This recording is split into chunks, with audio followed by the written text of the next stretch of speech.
नमस्कार, आप देख रहे हैं 4 PM और मैं हूं आपके साथ सिमरन। दोस्तों, साल 2024 के लोकसभा चुनाव के बाद से आरएसएस और बीजेपी के रिश्तों में जमी बर्फ क्या साफ हुई कि गुजरात लॉबी के नेताओं के पैर ही जमीन पे नहीं पड़ रहे हैं। महामानव जी के लोगों ने तुरंत ही अपनी वाली डफली निकाल करके राष्ट्रीय अध्यक्ष वाला नया राग जोर जोर से गाना शुरू कर दिया है।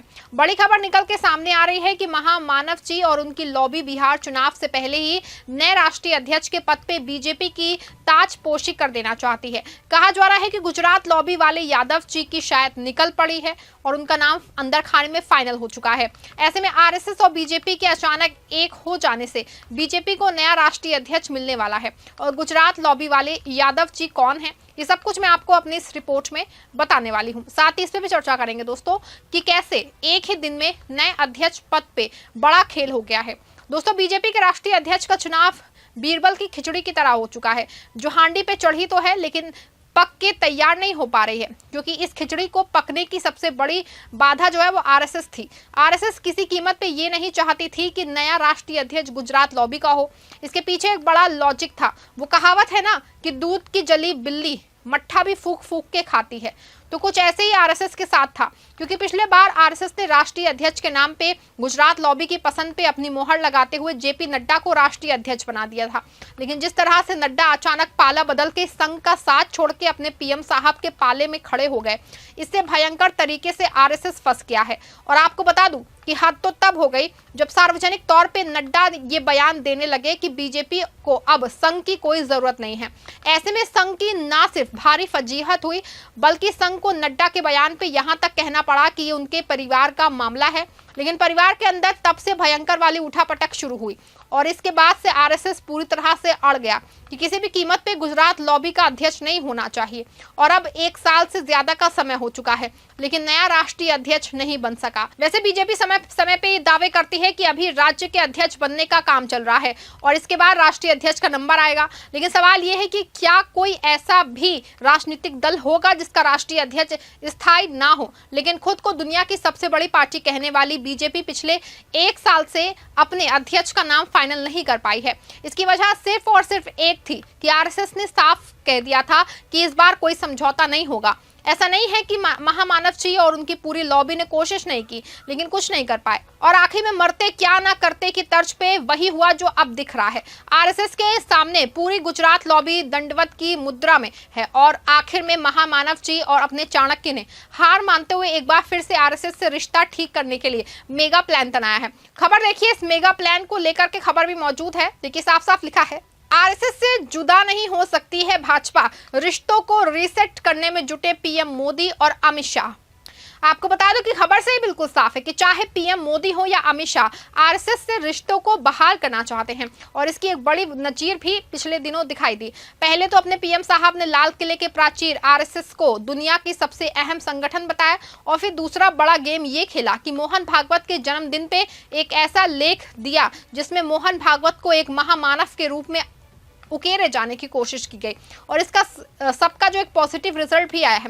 पहले तो दिल्ली के विज्ञान भवन में आयोजित संघ के सम्मेलन में मोहन भागवत ने ये बात साफ कर दी कि 75 वाला बयान पीएम मोदी के लिए तो बिल्कुल नहीं था और साथ ही ये भी कहा कि बीजेपी अपने निर्णय लेने के लिए स्वतंत्र है।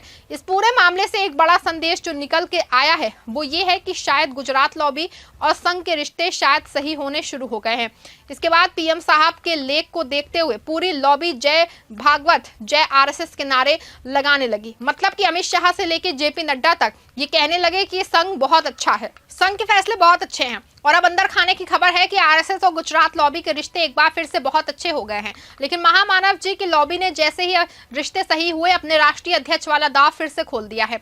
कहा जा रहा है कि बिहार चुनाव से पहले ही बीजेपी नए राष्ट्रीय अध्यक्ष वाला तगड़ा धमाका करने वाली है। तगड़ा धमाका इसलिए कि बिहार में बड़ी संख्या में यादव बिरादरी के वोट हैं और ज्यादा तक यादव तेजस्वी और लालू यादव के साथ ही हैं। तो अगर बिहार चुनाव में कोई यादव राष्ट्रीय अध्यक्ष बन के अचानक प्रकट हो जाए तो अचरज नहीं होना चाहिए, क्योंकि इसका जो है full proof plan Gujarat lobby अंदर खाने में बना रही है। बस इस पे फाइनली मोहर लगनी बाकी है। आपको बता रहे कि बीजेपी के राष्ट्रीय अध्यक्ष पद के दावेदारों में मोदी सरकार के खास मंत्रियों कतार में हैं। इसमें भूपेंद्र यादव, धर्मेंद्र प्रधान, शिवराज सिंह चौहान और बी.डी. शर्मा का नाम शामिल है। ये सब केंद्रीय मंत्री या सीनियर लीडर हैं। इसमें 3 नामों को आरएसएस पहले ही ठुकरा चुकी है, लेकिन जैसे ही आरएसएस से गुजरात लॉबी के रिश्ते ठीक हुए, तुरंत ही गुजरात लॉबी अपने खास को पद दिलाने के लिए दौड़ पड़ी है।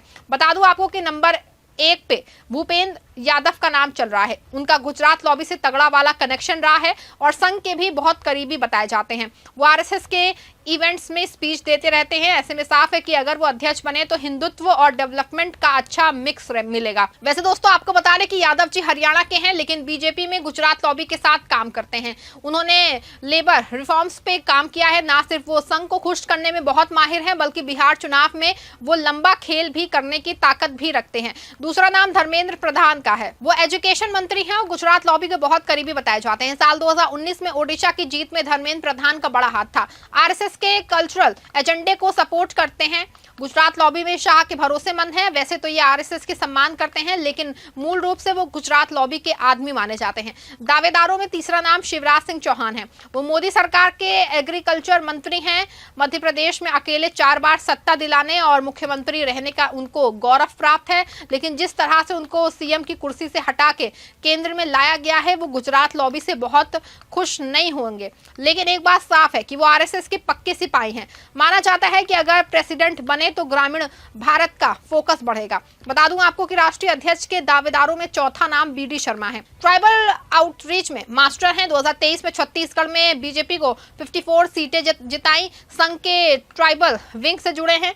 आपको बता दें कि भूपेंद्र यादव आरएसएस से क्लोज हैं। उन्होंने 2021 में लेबर कोर्स पास कराए। गुजरात में बीजेपी का पुराना कैडर है।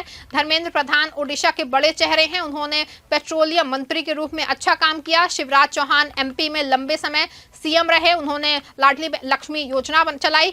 बी.डी. शर्मा ट्राइबल मिनिस्ट्री में एक्टिव हैं। वो छत्तीसगढ़ में बीजेपी की जीत के हीरो हैं।